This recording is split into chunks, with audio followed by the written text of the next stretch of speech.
It's good to be here. Well, it's good because what is shaking? It is episode 195 of the Golden Mike Live. We have a powerhouse on the show today. If you've seen this person on the Today Show doing this, yeah, it's because she's been on the Today Show. She's been on the circuit. She's made money through blogging. I'm loving the thumbs up. Holly Homer, the Holly Homer, is on the show. Basically, founder of Kids Activities blog, which is completely blown up, right? Huge. So we can make money through blogging, and so I'm thinking that's what we're going to talk about today: is a successful blog, not only one that you get off your ass and get started, but one that you can actually monetize.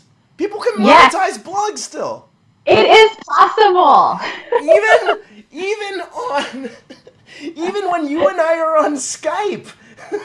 Skype, y'all. Like literally, does anyone still use Skype? Mark uses Skype. I use Skype. I use AOL Internet Messenger. It's not AIM yet. It's AOL Internet Messenger that I call it. Yeah, your email is still AOL, isn't it? It's still AOL. What was that thing? There was like a chat that you could do back in the day. It was like IRC chat or something. Yes. I'm sure you're still on there. I'm definitely on it. I'm iCandy6969XXX. That's who I am. Exactly. We're going to be talking about a lot of good things today. It is episode 195 of the Golden Mike with Holly Homer. Holly, do you know why we've had 195 episodes? No. Well, I'll tell you right now. It's because you cannot cancel me, Homer! It's because you cannot cancel me! I run my own show! Yes. Yeah, so that was literally, this is the secret to being online, by the way. Because one day I was like, they were like, what's your goal for 5 years from now? And this was a few years ago. And I was like, I want to be on Oprah. And then I was like, well, first of all, Oprah's not around anymore.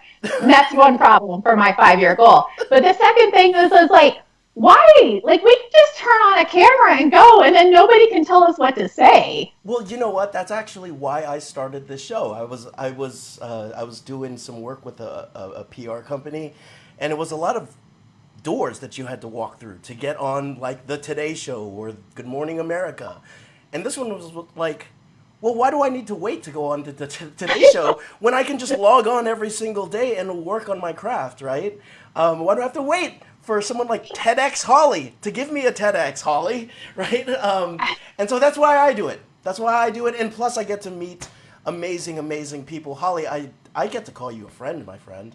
Yay! We've been working together for a while, and so it's good to have you on the show. For those of you who haven't met me, my name is Mark Cordone. I am the co-founder of The Joy Revolution. Also at the same time, on a regular basis, I get to ask people, clients, it's the easiest job in the world. 2 questions. This is what positive psychology is. How happy are you today? And how much are you living your purpose? So given the fact that you just got, because I produced this show, TEDx Holly, how happy are you today? And how much are you living in your purpose? I am like so happy today.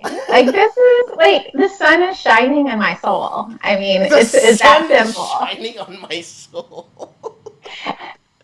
And like, when the sun, like, I just need sunlight. I'm a girl that needs sunlight. So look, then when the sunlight is coming from the inside, it doesn't even matter what's outside. Look at this shit right here. Like, you're about to shut my own, like, operation down. When the sun is shining from the inside, who needs the sun on the outside? I'm just making this crap up for you, okay? Like, but yeah, no, that's how I feel inside today. That's amazing. But then 10 years from now, when our planet is slowly dying because we didn't do shit about it, then we're going to be, like, whining about that whole positive psychology. You're going to come to me and I'm going to tell you how to make it sunshine from your soul. So.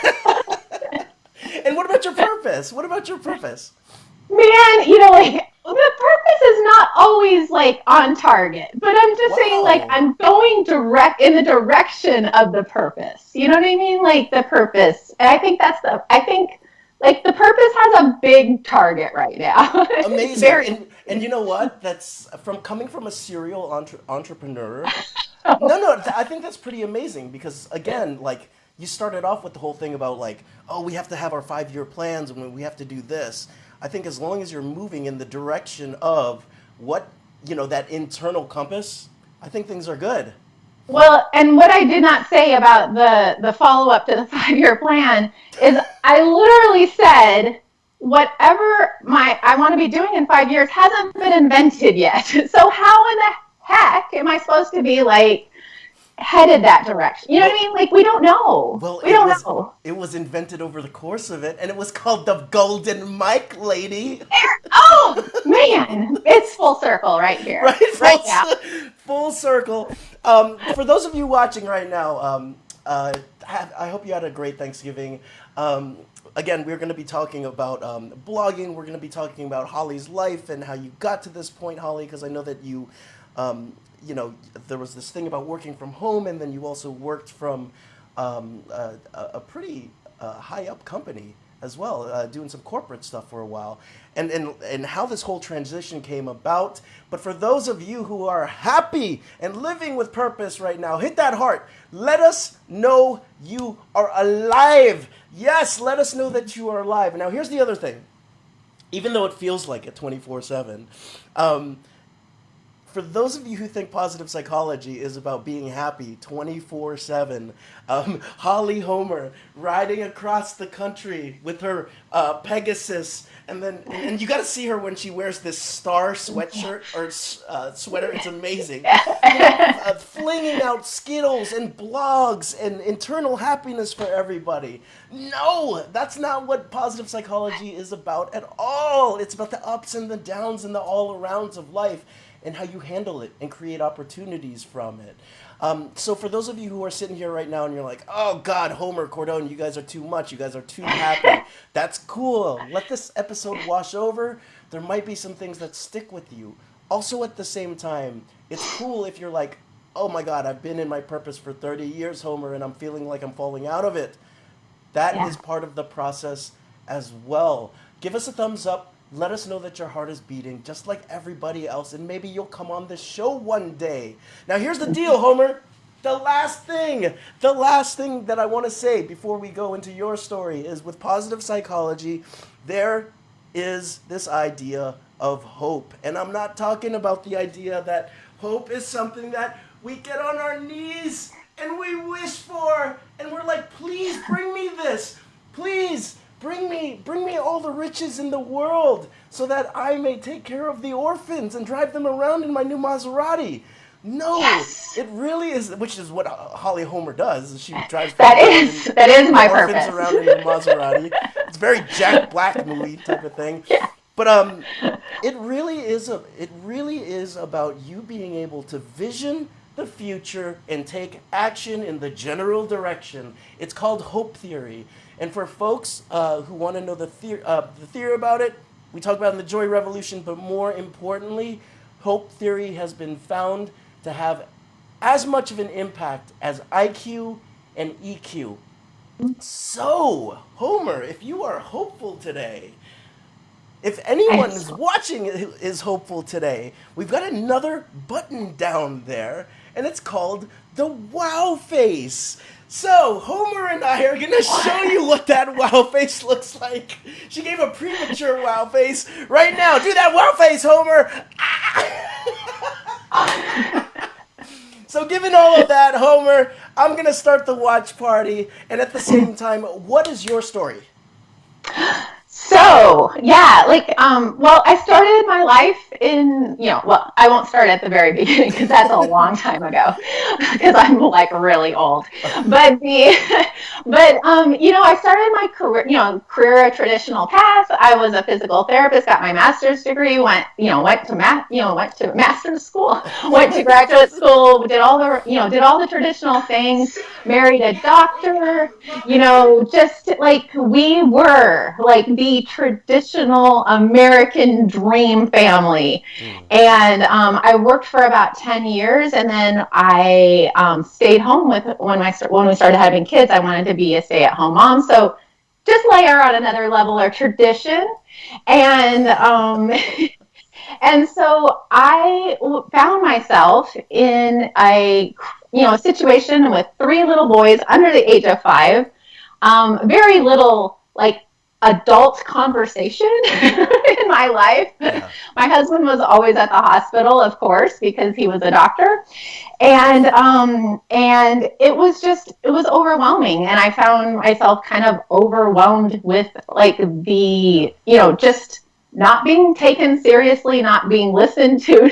That's one thing I missed about my job, and what I had set up before. And so I started a blog, and I didn't know what was going to come of it because I didn't even know what a blog was at the time. But like what I found within several weeks of starting the blog was that there was other people that were blogging, and many of them were similar to me. And we started, this is 13 years ago, so it was pre Facebook, pre Twitter, pre all these social networks, and probably pre Skype, which is probably shocking. Which is pre-internet. It was free internet. It was very early internet. We were like, we were still on AOL. But I found my people, and I found a support system, and then I kept blogging because I just liked it. I was a physical therapist, so I had no writing experience. I had no photography experience. Like this was, it was on the job learning, and back then there was no how to blog. You would Google something and it would come up with 0 results. And so one of the things that happened in that blogging community was we helped each other learn. Like one of us would learn something, and then we would email each other. This is how I did it, and which is so crazy because we think about Facebook groups and all that kind of stuff now, but.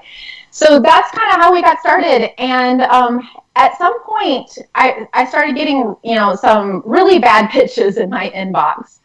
And I realized somebody's going to make money at this at some point. Like if these people are sending bad pitches, like what is this going to look like in the future? And so I thought, if anyone's going to make money at this, I think it's going to be me.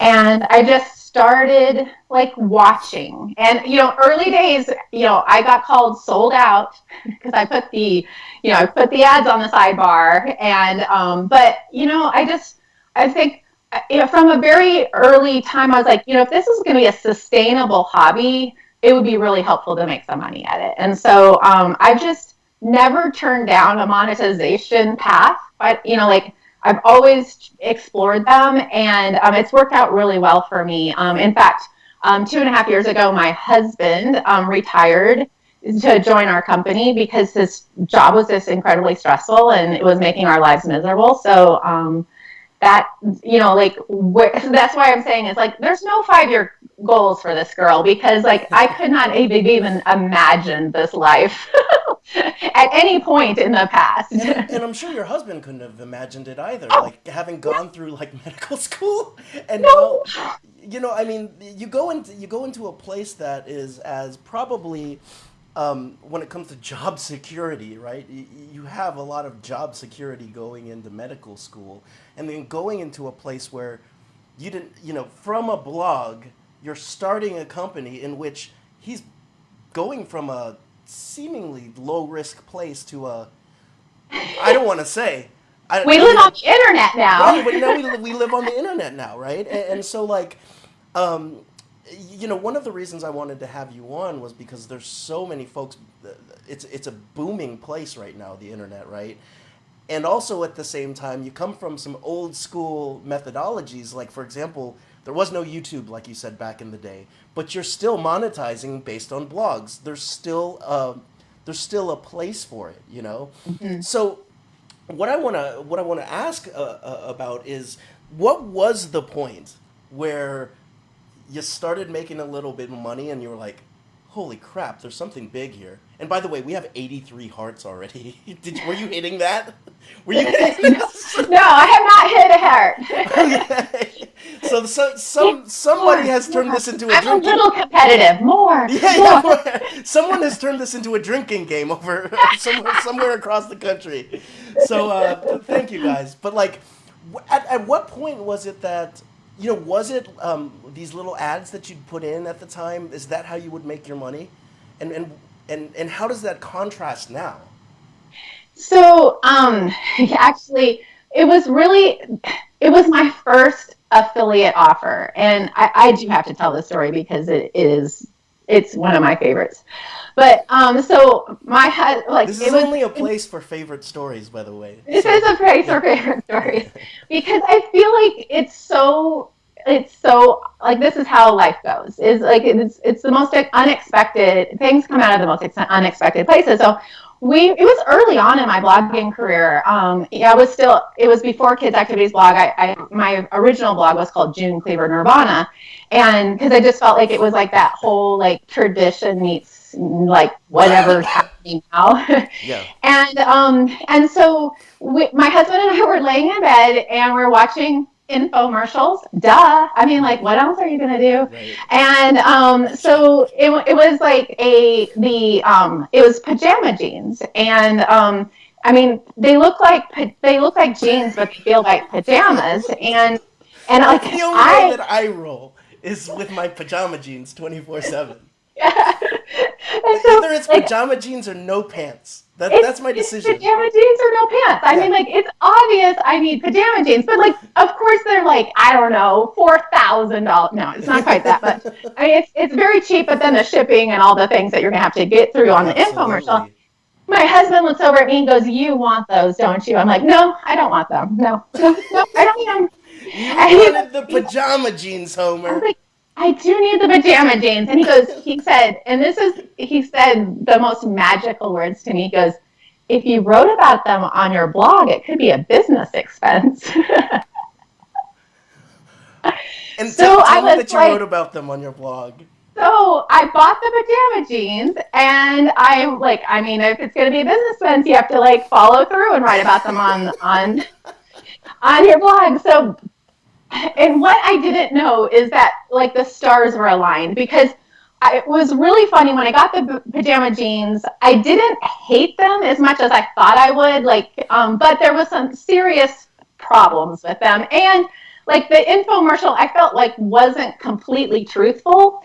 And so I went through, I wrote the blog post, but it was kind of written like the words from the infomercial and then my 2 cents, and then the words from the infomercial and then my 2 cents, which I didn't realize was going to be like a genius SEO situation. That's what I just wrote down. I was like, SEO genius. SEO genius. So like, I mean, this like, I had no idea. So anyway, I like my readers that like my handful of readers that read my blog every day. They loved it. They thought it was funny because like, you know, it was a whole parody, and I like took a picture of me in the pajama jeans, and oh my God. And they like people. It was a really popular infomercial at the time, so people, you know, everybody wanted to know if they really were crap or not. And so that it was really popular. And then about a couple months later, I noticed I was getting a freakish amount of traffic to the blog. So just for perspective, like back then I was getting about maybe 10,000 page views a month.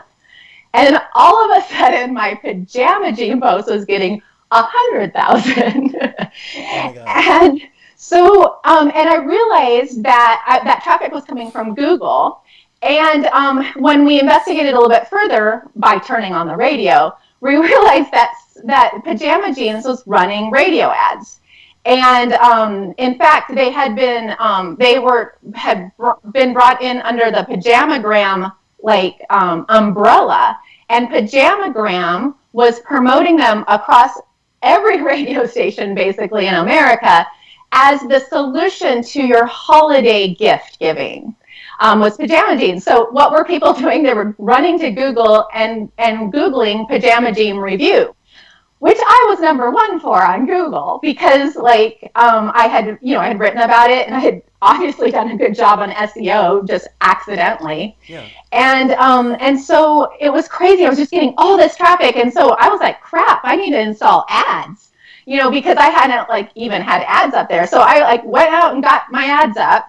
Before and then you buy it. And then I was making probably $10 a day on ads, which I'm like, woo! And then my life was changed by one email, and that was the affiliate program for pajama jeans said they had to explain to me what an affiliate thing was. They said if you put this banner for the actual pajama jeans at the bottom of your blog post, we will pay you $12 a pair that you sell. And then I had a moral crisis. Because you So thought they sucked. I can't like promote something on my blog that I didn't love. Right. And so I was like going around and around, and I said, okay. And then I read through my blog post, and then I said, if anyone still wants pajama jeans at the bottom of this blog post, I definitely should get the money from them because it was not very, positive. So I installed the banner, and I started selling between 10 and 15 pairs of pajama jeans a day. Oh my gosh. Do the math. How many people hated people at that point? Where it's like, let's see this horrific review, and I'm gonna buy this as like, you know those gag gifts. Yeah. And I'm sure that people were buying them as gag gifts. But so you're looking at 10 to 15 pajama jeans a day. How long did that last for? So it lasted. Or now it's like 3,000 pajama jeans. You are the sole affiliate. I can't remember the exact. I know the amount at the end because but so the crazy thing was like I knew it was going to come to an end because like Christmas was going to be over, because they were doing it through the holiday. So sure enough, like the holiday goes and I like the pajama jeans, just the sales just drop, except. The Pajamagram decided that if you really loved your sweetheart, you would buy her pajama jeans. And so, man, I was back up on the pajama jeans. And then, like, I was like, man, after Valentine's Day, this is just going to super suck. And then the Pajamagram said, if you really love your mom, you're going to buy her pajama jeans. MCs. And I thought they would take advantage of Easter. If you really love that Jesus has risen, if you really love the fact that Jesus, you'll buy pajama jeans. Yes. So the if you crazy really love thing your was, green beer, buy them for is I coasted through those 3 holidays, and then like the whole thing tumbled, of course, because all good things can tumble at some point. But it was what was so crazy about it is it was a large sum of money that and you have to remember I hadn't like monetized before this, so like this was like what like. The fact that this was even possible was just mind-blowing. And just a few months later, I had the opportunity to buy what is now Kids Activities blog. And it was exactly the amount of money that I had just made on pajama jeans. What? So my whole business, my whole empire is thanks to pajama jeans. Thank you, Pajama Jam Grams. Pajama Jam Grams, yeah. Wherever you are today, thank you for that. And I wanted to go into this now. So, it's still a lucrative place, right? Yeah. And how has that changed since the days of affiliate banners and stuff like that? Is it do you have to be more savvy, or can you still have like kind of a dream and a WordPress site and that's it? A dream and a WordPress site. It really is. Quite honestly, it's probably easier today than any other time in history, which is nuts. But because like before social media, like we were basically restricted to whoever happened to trip across our site, and then we had to kind of like hope they came back. By the way, it wasn't just our site; it was our GeoCities page. Man, I miss those days. And now it's I would say that the access is much easier, right? Oh, it's so much easier. Like but like, I mean, there's give and take from that, because the other side of what was so crazy about like the early days of blogging is I might have 500 people read a blog post, but 300 of them would leave a comment, because there was no social media. That was our social media. We would go back, you'd go to your top 20 blogs every day and you'd leave comments, and that's how you talk to your friends. That's so true. And now, like, we've given up that, like, that friendship on the site, but we have more ability to reach more people, because, like, my blog, used to get, 10, unless Pajama Jeans was in play, but about 10,000 page views a month. And now, it's between 1 and 3 million a month, because I can reach so many more people, because thank you, Facebook, thank you, Pinterest, thank you, these other social networks. And so, which is one of the things that we really do have to be like, come to these networks with these crazy algorithms with a feeling of gratitude, because I can tell you from like the before and after that, yes, it is frustrating that Google will change things and Facebook will change things, but on the other hand, like, the before and after is night and day. Okay. Okay. So let's talk about this. Let's go right into it. What I was kind of joking about a WordPress in a dream type of thing, but No, yeah. like, what does it actually mean to, the topic today is starting and running a blog, even if you're not a writer.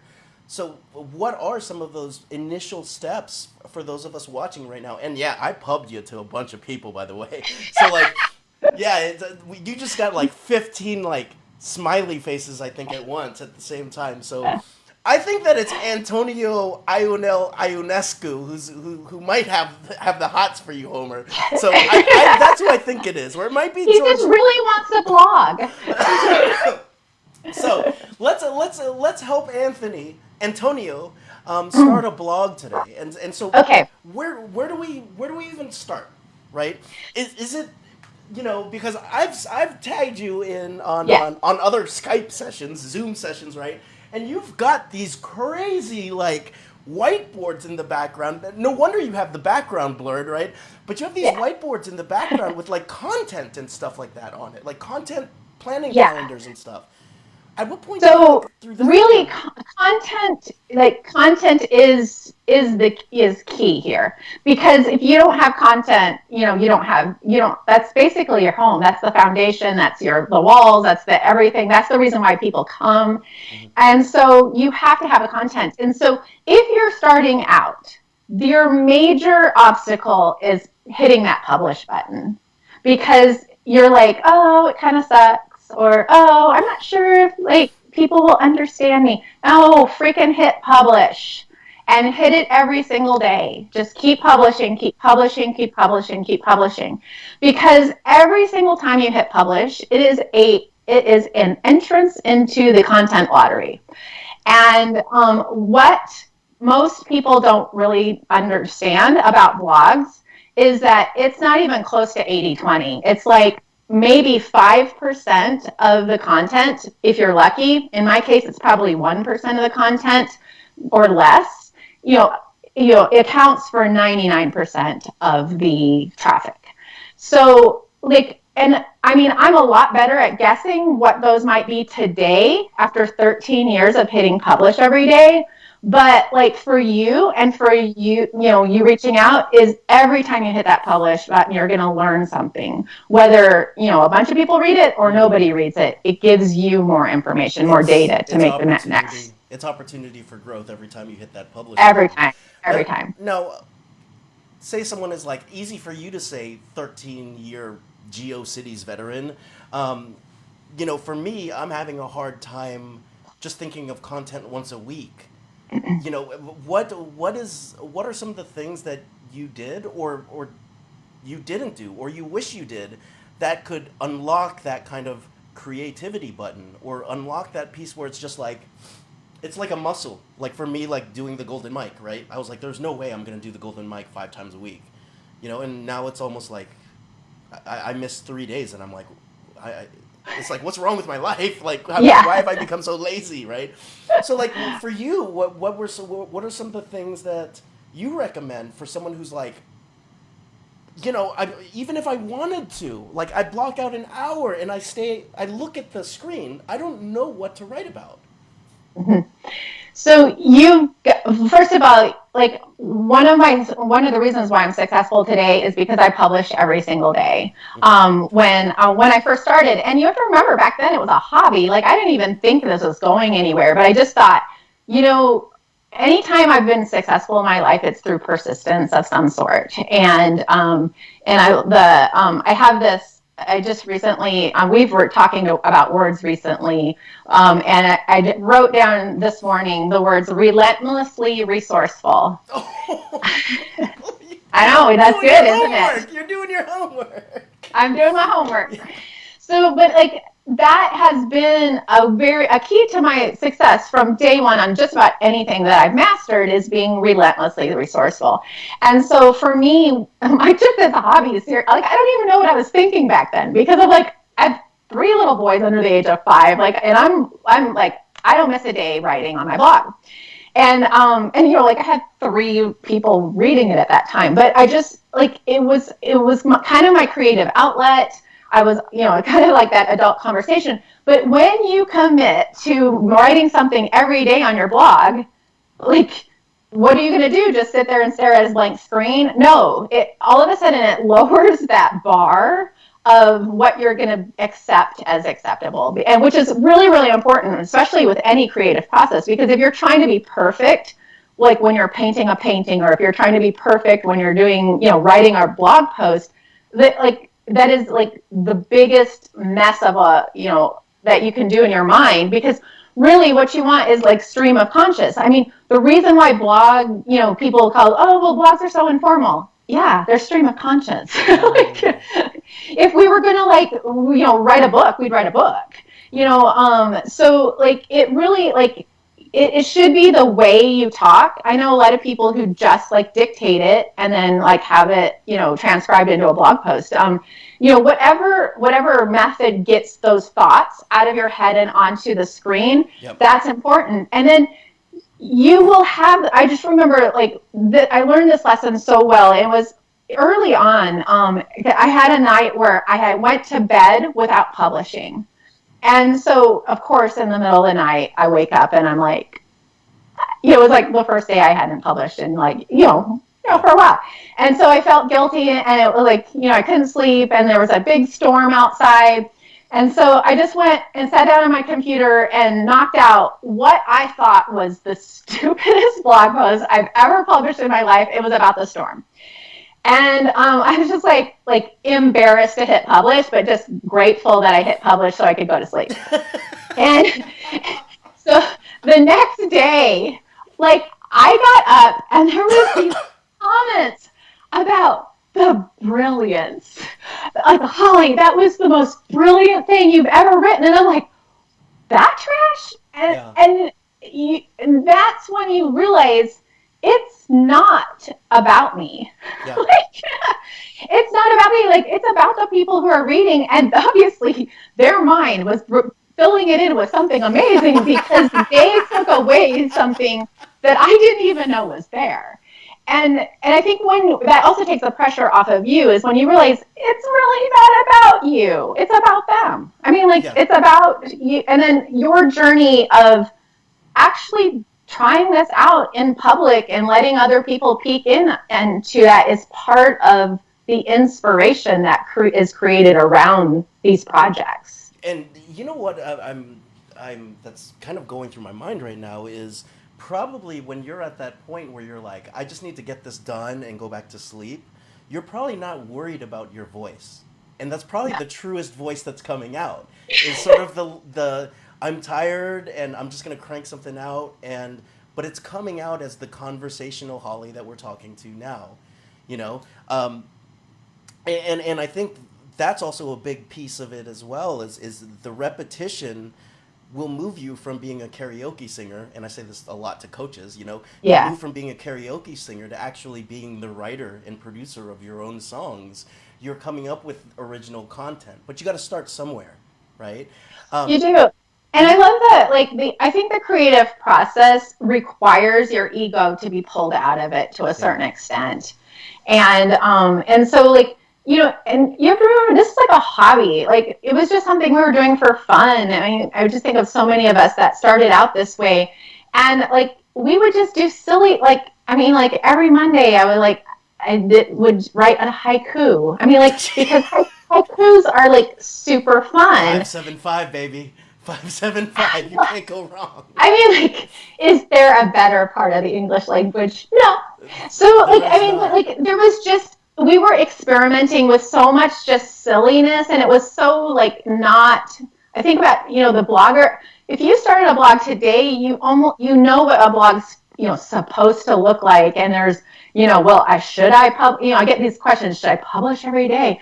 Like it's your web, you get to decide, like, this is your place. If you want to publish 500 posts on one day and nothing for the next week, that is up to you, so, like, I think taking yourself out of the expectations of what you think this needs to look like or what it needs to sound like, and just letting the creative process dictate that and guide you in the direction that you're going to go is going to be so much better than you're like, I'm writing a coaching blog. Right.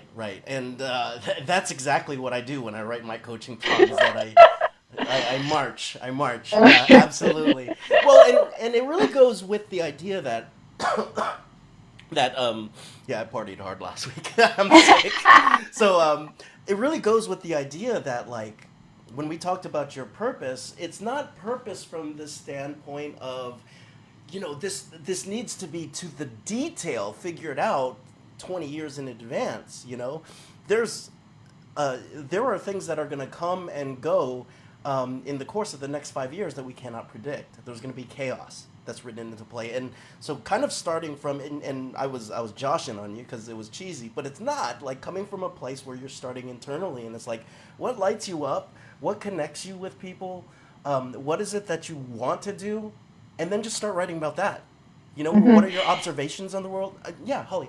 Yeah, and I was going to say that the other thing I think, like, I've just noticed as people start telling other people how to create content, which is just a weird thing because it's such a personal process, at least it was for me, is that we don't, like we need to step back and realize that, like, content is really about connection, and it's not about, like, I mean, it can be about teaching, but that doesn't necessarily have to be its point. It can be about, like, you could just write a piece that doesn't have a moral. Like, or you could just write a piece that doesn't have a point. Now you're, like, just mashing letters. I know. No, I mean, like, the haiku made more sense. Right. I mean, like, but, like, I think a lot of times when we're like, well, this is a piece that's going to live on the internet and promote, be a part of me. No, like, it's a blog post. Right. Like, somebody's going to click through by accident and be like, like, it's like a sign on a freeway. A lot of people are going to pay attention to it. Some people are going to ignore it. Some people are going to be annoyed by it. Like, sure. And that doesn't reflect on that sign whatsoever. Like, it doesn't have to look like anything that's art. It doesn't have to look like the other signs. There, that was the analogy right there. What I love about that analogy too is that your ego is still out of the way. Because if your ego is in the way, then all of a sudden these metrics are you're taking personally, right?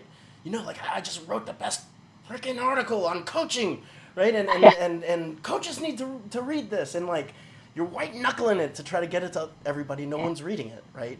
And then you'll write something about, like, getting stuck in Atlanta airport, and, like, 20 people will write you and be like, I just felt that, thank you.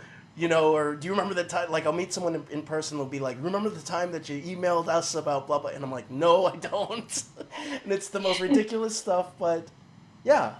So, like, and that is exactly the truth. And when you have perspective and you can go back into your analytics, not from but my heart was in that and nobody paid attention to it kind of way, but more of let's look at the data here. Wow, my people really like X. Well, so like, let's talk about another social network that's not existent anymore, Periscope. So I was like really big on Periscope, and I was kind of a big deal on I was kind of a big Periscope. deal on Periscope. Well, I need to also know tell you, I never. was kind of a big deal on AsianAvenue.com, but I'm not going to go into it. But talk to us about Periscope. So, but I learned this lesson, like, because I used to like plan out my periscopes, like, and like I was on a trip and I was going to do a periscope every day and all this kind of stuff. And then one day I got stuck in the airport, and so I literally, I didn't. Back then you didn't want other people to know you were filming and stuff like that. You know how it's kind of weird. Yeah. Now it's like everybody's like, everybody's in the Gimbals airport out. filming each other. Everybody's got their gimbals. Yeah. So I was sitting down and I said so I labeled it stuck in the airport, look at my shoes and talk to me. And I just had it down looking at my shoes on the airport floor. Most popular Periscope I ever did. Oh my gosh. And then I realized we are overthinking all of this. Right, right. And how much in a society that is with the opportunities to connect, where more and more data is coming out that we are completely disconnected and fractured, are things like slice of life becoming even more important nowadays, right? Because like it's like when you said that, I was like, oh, that's freaking genius, because it's so slice of life that I have no idea who this person is, but like I want to tune in. I want to see what people are saying about her. You know what I mean? It's just. I mean, they were good shoes. Don't get me wrong, but like, I mean, but how amazing would it be if there was a hole in your sneakers, your toes hanging out? Oh no. Oh no. I travel with good shoes. But like, and I think the crazy thing is what you're exactly saying is how you stand out in this kind of crowded, content, everybody vying for content, is to actually decrease the production, increase the actual real lifeness of it, because this is the bottom line to, if people really wanted something glossy and produced, they would be watching Netflix, because that's where that stuff is. But if they wanted to connect, they're going to be on Facebook. They're going to be on, Instagram. They're going to be on, blogs and stuff like that. So we've got to stop like trying to reproduce like our life in Netflix style. Although, man, that would be awesome. But I would be the Asian Miss Maisel. Also, I feel like I will talk about her later. But you're like blog post idea. Such a show, but it's such a downer. Like, couldn't she happy up a little bit? No, she cannot. Positive psychology. She cannot happy up. That's why I heard she's so good on the when she has a couple drinks and then goes on stage. Man, I know. Oh, I just want to hug her. I want to hug her too. So okay, so let's go back to the blog for a second. So we have been publishing for a couple days or a couple weeks in a row, a couple months in a row. Every single day, we're beginning to get a little bit of traction from the standpoint of we're getting either comments or we're getting emails, which means we're leaving our email or a comment box or comment below a call to action. We're starting to get that kind of feedback. What do we start thinking about next in terms of continuing to run a successful blog? Because, I think that there's some people tuning in right now saying, well, I think I can get that part down. Yeah. I've got the willpower to blog every day and do it in my voice.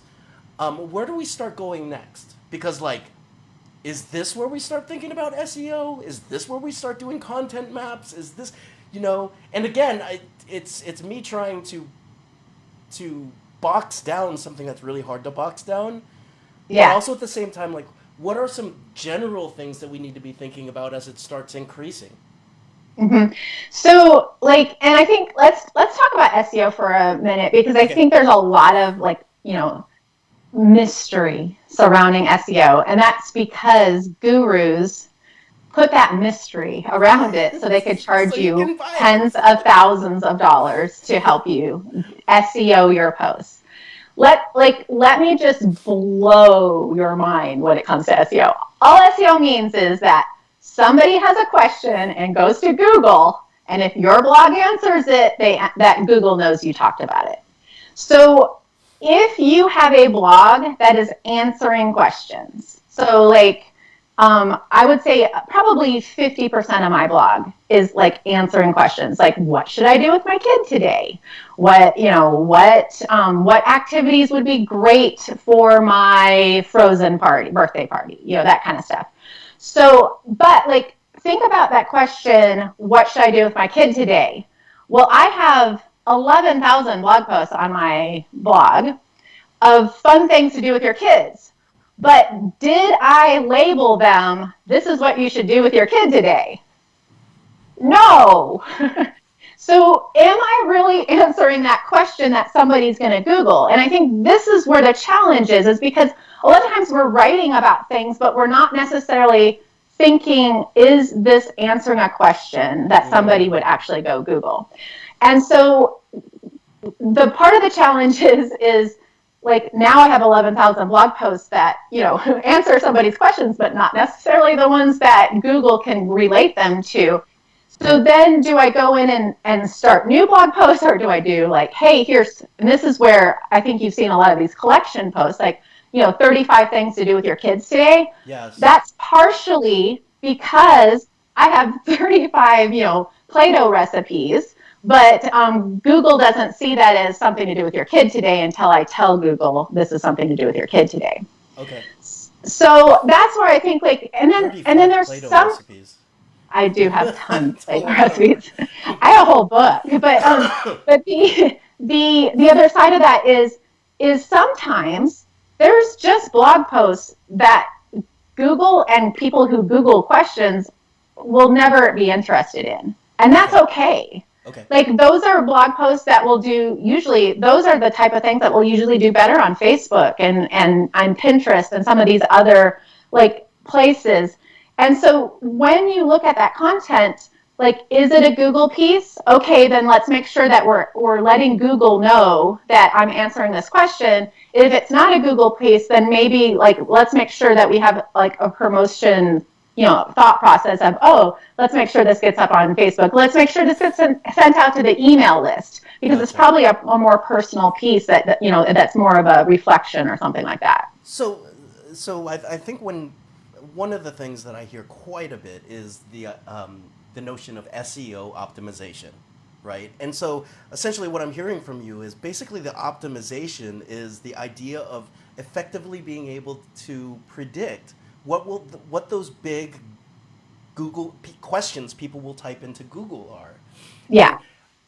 What tips do you have over the past couple years that have helped you with being a better predictor or a better matcher of what the questions currently are? Is it something about being streamlined right now and being everyone's talking about Mr. Rogers, the holidays and this. So that's what I'm going to write about. Or is it something else? Yes and no. I mean, because there's actually two different separate things. I want to talk about trending, which is what you just talked about in just a second. But the first thing is just pure SEO wise. Is one of the simplest ways is for you to go and Google what you think people let's say you want to teach them how to bake bread. So then you're going to go Google yourself before you write that blog post or before you publish that blog post. You're going to go and Google several different things. What would you Google to get to that that information? Mm-hmm. And what you're going to find is, how Google auto-populates things? So you're going to Google something and then it's going to have 6 or 7 renditions of it. And then you're going to go through and pick, oh, that's a better way of saying that, or that's a better way, or that makes more sense. Or so just from a, kind of just a user standpoint, what do you need to call this blog post? What do you, and then Google what you think is the best guess at what people are going to Google, and then look at how the people that rank top for that phrase, how did they say it? How did they format the blog post? I mean, it's basically like blog post hacking. Like what did they use? What words did they use to describe it in the description? Like the other thing is, what type of pictures did they use that Google is showing in the little preview? So Google basically is laying out for you what they want, because there are, I promise you, whatever you're writing about, somebody's already written about. So there's already a Google result for that. And so you can go and see based on that. And then you can kind of like elevate it next level and go into like one of these free SEO tools, like Neil Patel, who's like SEO genius guy. He has a thing called Uber Suggest on his website. And you can go in and then type in what you would Google, and it will tell you some related phrases and stuff, and then how many searches per month that results. So then you could like, oh, well, it seems like everybody and their dog wrote about this, but there's, this seems to be something that, I could potentially rank for, because, 4 billion sites haven't already written about it. Gotcha. Now, how do you start moving your way up those things? Like, once you hit publish, is there a way to start moving your way up the ranking, or is it like, I'm on page 12, of this? Yeah. Okay. So the cool thing about, like, and the reason why I do so well in the blog world is it's not like a book. Like, you could republish that puppy 20 times a day. Like, nobody cares. Your readers don't care. Google doesn't care. All that kind of stuff. So, like, you have that, like, obviously that first publication is kind of like the big bite at the apple, but then you could go back in and add more information, give, like, flesh out more ideas surrounding it. And this is the other thing that I think, like, is a lot of SEO gurus don't necessarily want everybody and their dog to know about is the way, like, back in the olden days, like, Google was keyword based. Yeah. So, like, and I learned this because like I wrote about potty training, and then Google, in their wisdom, put a toilet ad, like an ad for toilets in the sidebar. But I had just used potty. Potty and toilet are the same thing in Google back in the olden days of Google. That's not how Google is. Google is much more contextual now. So, like, you could, and in fact, I've even seen this where, like maybe I'm writing about coloring pages, and I type in, Christmas coloring pages, and I look at the top results, and there will be, like, Christmas coloring sheets. They didn't even use the word page, and they're on the front page. Because Google is now smart enough to see, oh, they used Santa, and they used crayons, and they used paper, and they used printer. And so Google can now look at the context and so they can actually rank without even using that keyword that I put in there.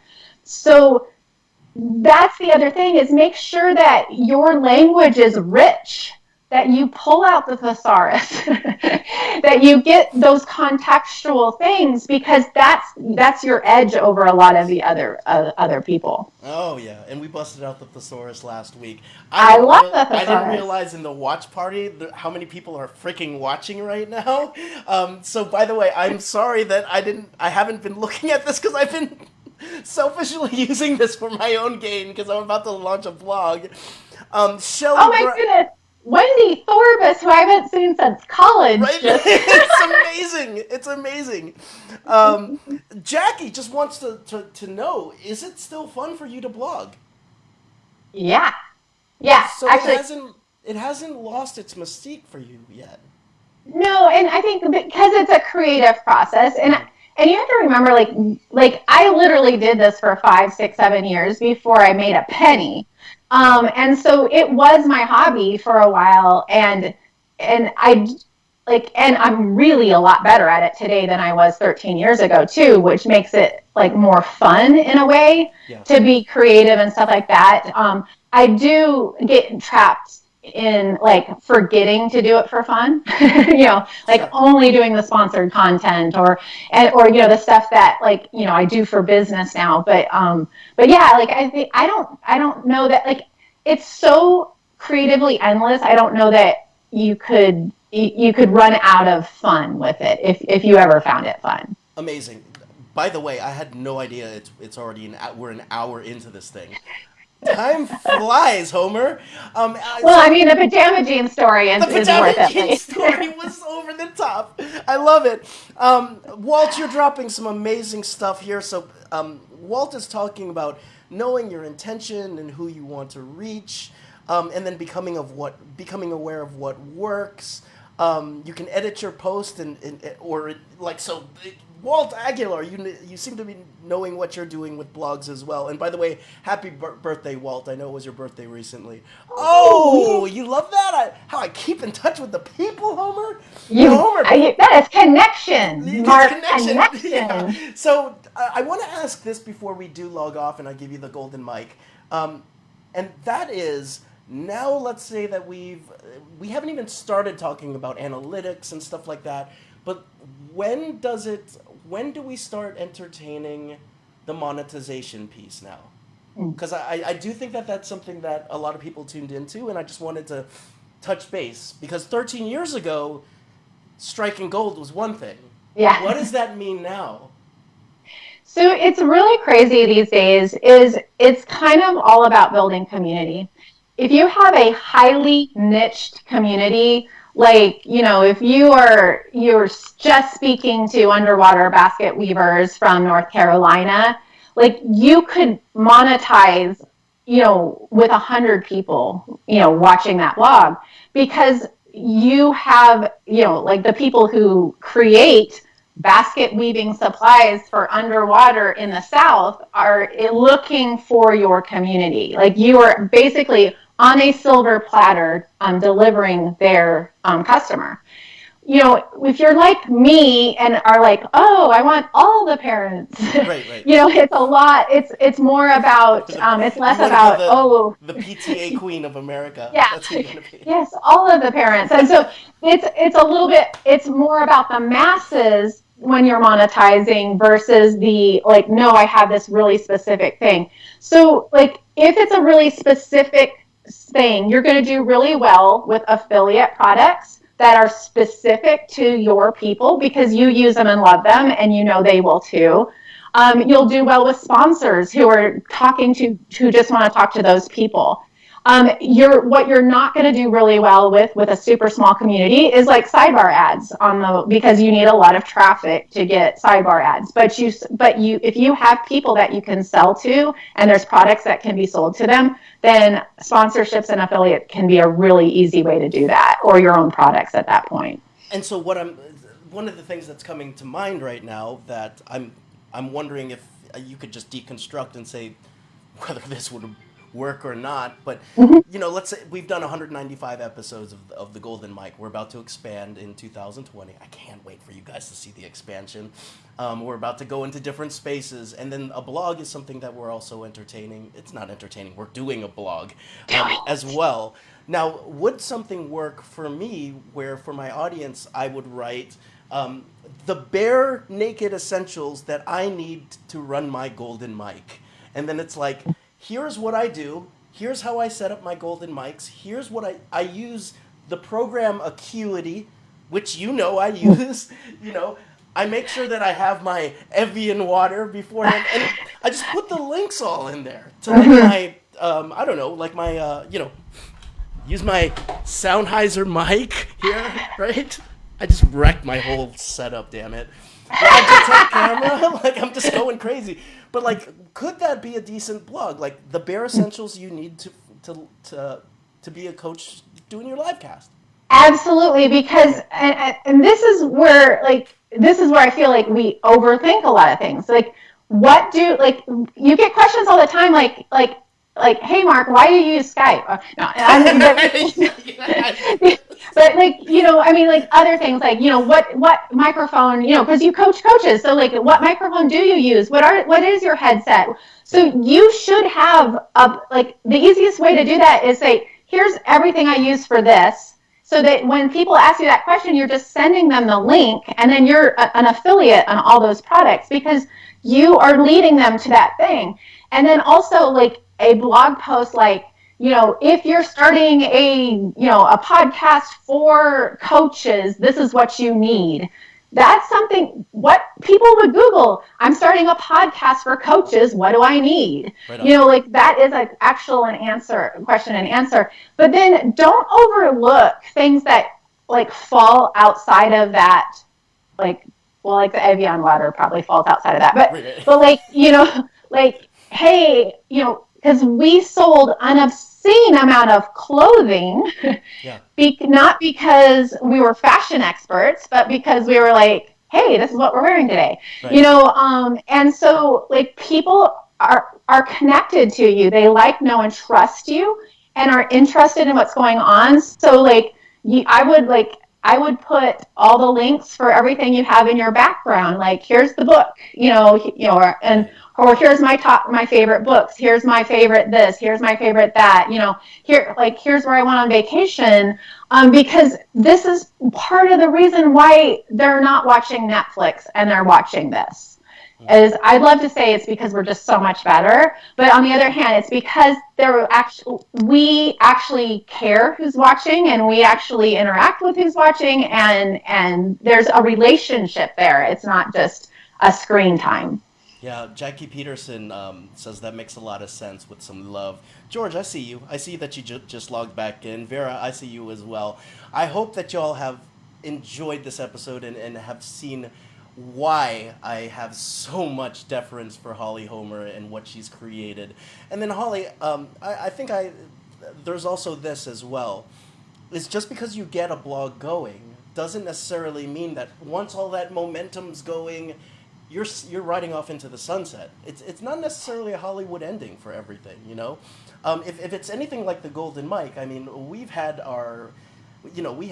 we've had days where hundreds of people are watching, and then days where dozens of people are watching, and we're trying to adjust things on the fly.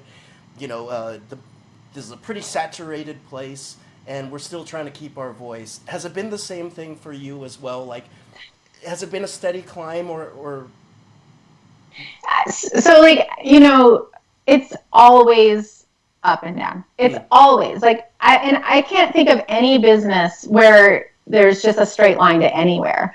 And so like, one of the things that, like there was a really big Google update recently that hit a lot of bloggers really, really hard. And, like, it worries me when I hear the sky is falling, because this is just another dip. Like, it's just a dip. Like, it's just a dip. Like, we've been through these, we've been through Facebook dips, and we've been through Pinterest dips, and we've been through Google dips. And every time we're flying high on one of these, like right now, Facebook is doing really well for sending traffic to my blog, which is against everything that I knew about Facebook for the last 3 years. But like, it's doing really well. Now, at this point, as it's doing really well, do I say, oh my gosh, it's going to be like this forever? Yay, party, Facebook's back. No. What we have to do, and I just think this has to be done in every business is when you're flying high in one area, is finance something else while you're doing that, so that you're building something with that, so that when this dip comes, and I promise you it will, because I can see the future, is when that dip comes, is that you're going to have something else that can help you get back up. Because Absolutely. What has happened to people is like they hit a few of those bumps in a road all at once, and then it just goes down. Yep. I've experienced that myself. And it happens in the coaching space as well. For those of you not even doing things like, things like blogging, you're going to have this batch of clients. Suddenly, their contracts are running out, and we're like, oh, I've been kind of dicking around a little bit, and like I have to speed it up, which is why I totally believe in multiple streams of revenue. Homer, I changed your moniker here to hollyhomer.com because that's where we go now. That's where we go, and you're about to see a surge of people going to hollyhomer.com, Traffic! even shutting you down. We Facebook people are going to crowd and I will go to call my host. Prepare for the day of reckoning because the Golden Micers are all coming over to hollyhomer.com. It is such a fun website, and the thing is, you're gonna see what a big deal Holly Homer is. Like with all, she's got all these like shows she's been on and stuff, and you're just so down to earth and cool. And you got 35 Play-Doh recipes. Congratulations to you! I can't wait to go and talk to you next week about what we're adding to the thesaurus. And you've been a great friend getting to know you over the past year, Homer. Not going into business with. We won't talk about that. I'm just kidding. I called him last minute and backed out. Just That's kidding. the kind of person I am. It's all good. It's all good in the neighborhood. Homer, I've been waiting for months to say this to you. There in Texas, there is a golden mic right now that is coming down from your roof. Yes, absolutely, and it's coming to rest in front of you. Homer, the golden mic has the possibility to translate into every language all across the world.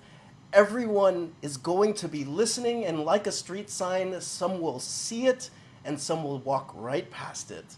But the thing is you have the ability to say whatever it is that you want to say in the golden mic. Essentially, what is it that the world needs to hear right now?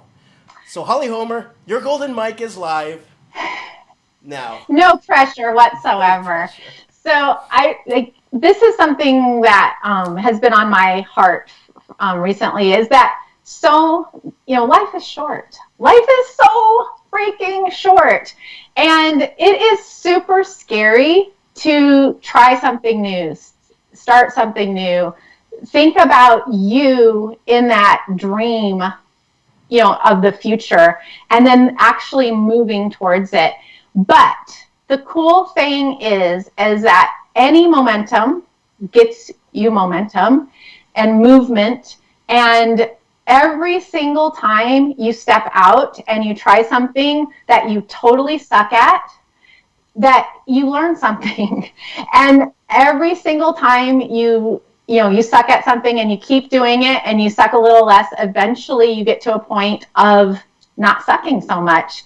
And the cool thing is even if you're doing this publicly, even if you're sucking publicly, which is one of the hardest things to do and still maintain your ego of some sort, is that that's when people connect with you. Like that is what we call on the internet as authenticity, is those mistakes, those peaks at your, being human, is what connects you with other people. And so if you want to build that thing that is in your head that you want to get to, it's going to require these steps. But every single time you see that is happening, is that you're on your way to your goal. So go do it. Like, stop just thinking about it. Look at you doing a call to action at the end there. Just do it. CTA. I mean, like, I know what I'm doing here. Okay, so I want you to hold that golden mic because we're shutting it off for the week. It is my dad. I'm gonna give a little plug myself. It is my dad's birthday, and so I'm shutting it down early today to go to lunch or go to dinner with Dad. And so I'm so stoked for that. We're shutting it down early for the week as well. So here's the dealio, y'all. We have one final question for you as I fastly approach episode 200, and that's this. I have made a fool of myself in public, and that is 196 episodes to 200. That's what we're going to do. But Holly and I want to know, if you've been feeling good and you've been living in your full purpose, what is your responsibility to change history for the better? That's it. Episode 195 with Holly Homer is now over. Go and do good in the world. Drop the mic, Homer. We will see you all soon. Take care. George, Paula, everybody, thank you for watching today. We will see you soon. Bye.